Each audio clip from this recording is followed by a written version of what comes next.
حضرت محمد صلی اللہ علیہ وسلم نے فرمایا، جو شخص جمعہ کے دن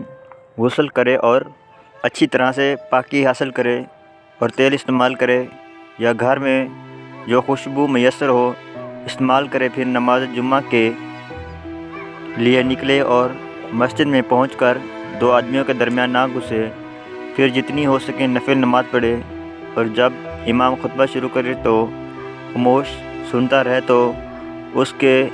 اس جمعہ سے لے کر دوسرے جمعہ تک سارے گناہ معاف کر دیے جاتے ہیں۔ حدیث پاک میں ہے کہ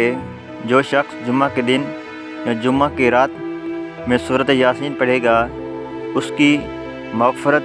کر دی جائے گی۔ حضرت محمد صلی اللہ علیہ وسلم نے فرمایا،